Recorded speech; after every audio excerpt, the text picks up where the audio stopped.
Gauri Suryavanshi S मराठीमध्ये आपलं स्वागत। वळूया आजच्या बातमीकडे। गडचिरोली जिल्ह्याच्या दक्षिण भाग असलेल्या अहेरी विधानसभा क्षेत्रात एकूण 19 जिल्हा परिषद सदस्य संख्या आहे। तर आपण माजी जिल्हा परिषद अध्यक्ष, काँग्रेस कमिटी महासचिव अजय भाऊ कांकडलवार यांच्यासोबत आपले गडचिरोली जिल्ह्याचे एस मराठीचे जिल्हा प्रतिनिधी जावेद अली यांनी खास मुलाखत घेतली आहे। आरोग्य, रस्ते व शिक्षण विकासापासून कित्येक दूर गेले याबद्दल चर्चा करताना माजी जिल्हा परिषद अध्यक्ष अजय कांकडलवार यांनी काय सांगितले ऐकूया। माजी जिल्हा परिषद अध्यक्ष अजय भाऊ कांकडलवार, काँग्रेस कमिटीचे जिल्हा महासचिव। तर आपण यांच्यासोबत चर्चा करणार आहोत की राजकारणाबद्दल, की येणाऱ्या निवडणुका आता लवकरच लागणार आहेत। तर जिल्हा परिषद निवडणुकीबद्दल भाऊ आपण काय म्हणाल? जिल्हा परिषदच्या इलेक्शन या ठिकाणी आपण मागच्या जिल्हा परिषदच्या अध्यक्षाच्या काळामध्ये गडचिरोली जिल्ह्यात कोरचीपासून तर सिरोंजापर्यंत जी योजना नव्हती ते नवीन योजना आणून या ठिकाणी आणि निधी उपलब्ध करून अनेक विकास कामं ज्या म्हणजे आतापर्यंत 17 अध्यक्ष झाले होते, मी 18 अध्यक्ष होतो। जे 17 अध्यक्षामध्ये जे काही कामं झाले नाही ते आपण गडचिरोली जिल्ह्यात केलेलं आहे। आणि ज्यानंतर इलेक्शन प्रशासक लागला 3-3.5 वर्षामध्ये जे लोकांचं कामं होत नाही आणि जे काही विकास कामं व्हायला पाहिजे त्याकडे प्रशासन दुर्लक्ष करत आहे। आज लोकांमध्ये एक आहे की या ठिकाणी इलेक्शन झाला पाहिजे, काम करणारा व्यक्ती कोण आहे हे लोकांना माहीत आहे। त्याच्यामुळे जिल्हा परिषदच्या इलेक्शन आमच्या गडचिरोली जिल्ह्यात 51 जिल्हा परिषद सदस्य आहे, 51 जिल्हा परिषद सदस्य आम्ही उभे ठेवणार आहोत। आणि त्यामध्ये अहेरी विधानसभा क्षेत्रामध्ये 19 जिल्हा परिषद सदस्य आहे, त्यामध्ये सुद्धा आम्ही पूर्णच लढवणार आहोत।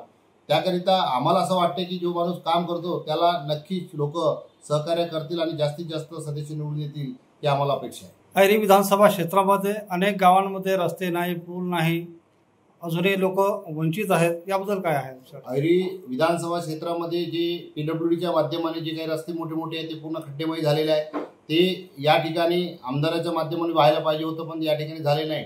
पण ग्रामीण भागामध्ये जिल्हा परिषद, पंचायत समिती, ग्रामपंचायतच्या माध्यमाने जे काही विकास करता आले, जे 76 वर्षामध्ये जे काही स्वतंत्र होऊन या ठिकाणी जे रस्ते आणि पुल्या बनले नाही ते माझ्या अध्यक्षाच्या काळामध्ये 1-1.5 कोटीचे ब्रिजेस झालेले आहे। आपल्याला माहित आहे गोविंदगाव एंडकमंडाला जाण्यासाठी रस्ता नव्हता, पुले नव्हता। त्याच्यानंतर मरपल्ली करंचेला जाण्यासाठी रस्ता नव्हता। मरपल्ली गावामध्ये गावाला लागत असलेला तो सुद्धा फुलिया आपल्या माध्यमाने जिम्मेदारीला झाला, आपापल्लीला झाला, टेकंपल्लीला झाला, म्हणजे जे काही आणि भामरागड तालुका, एटापल्ली आणि गडचिरोली जिल्ह्यातच मोठे ब्रिजेस आपण जिल्हा परिषदच्या माध्यमाने निधी उपलब्ध करून दिलेला आहे।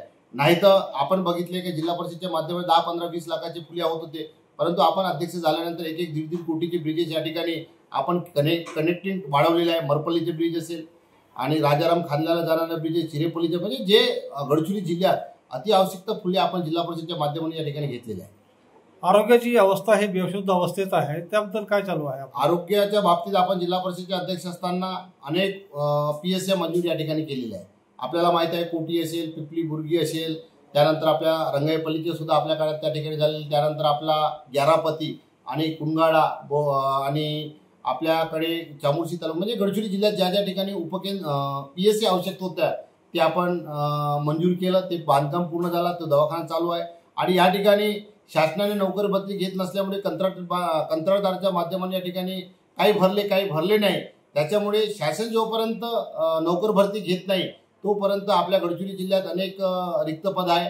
त्यामुळे या ठिकाणी आपला काम करण्याची ज्या लोकांनी म्हणजे एकावरच 4-4, 3-3, या ठिकाणी असल्यामुळे अधिकाऱ्याची मनस्थिती बरोबर आहे। त्याच्यामुळे शासन या गडचिरोली जिल्ह्यात नोकर भरती तात्काळ घ्यावा आणि रिक्त असलेले पद जर पूर्ण भरलं नक्कीच या ठिकाणी आपल्या गडचिरोली जिल्ह्याचा नक्कीच या ठिकाणी विकास होऊ शकतो। आदिवासी आश्रम शाळेची अवस्था अशी आहे की कारण त्या ठिकाणी शिक्षकच नाही, विद्यार्थी भरपूर आहेत। आदिवासी आश्रम शाळेमध्ये ही परिस्थिती झालेली आहे की पहिले कंत्राटदाराच्या माध्यमाने या ठिकाणी तासिका बेसिकवर भरत होते, परंतु आता शाळा सुरू होऊन या ठिकाणी 3-3, 4-4 महिने झाले, परंतु आतापर्यंत त्या ठिकाणी शिक्षक दिलेले आहे। म्हणून आपल्या आदिवासी मुलांवर खूप अन्याय होत आहे। आम्ही संबंधित प्रोजेक्ट ऑफिसर आणि आदरणीय SDO साहेबांशी सुद्धा आम्ही चर्चा केलं आणि त्यानंतर ATC मॅडम, आयुषी मॅडमशी सुद्धा चर्चा केलं की आश्रम शाळांना तात्काळ आम्हाला शिक्षक द्यावा आणि विद्यार्थ्यांचं नुकसान जे भविष्य नुकसान होत आहे त्याला आपण भरपाई करावा, म्हणून आम्ही सूचना सुद्धा, विनंती सुद्धा केली आणि पत्रव्यवहार सुद्धा या ठिकाणी केली। एस मराठी न्यूजसाठी जिल्हा प्रतिनिधी जावेद अली सय्यद, गडचिरोली। नवीन ताज्या घडामोडी जाणून घेण्यासाठी आमच्या एस मराठी न्यूज चॅनलला लाईक करा, शेअर करा, सबस्क्राईब करा आणि बेल आयकॉनला क्लिक करायला विसरू नका.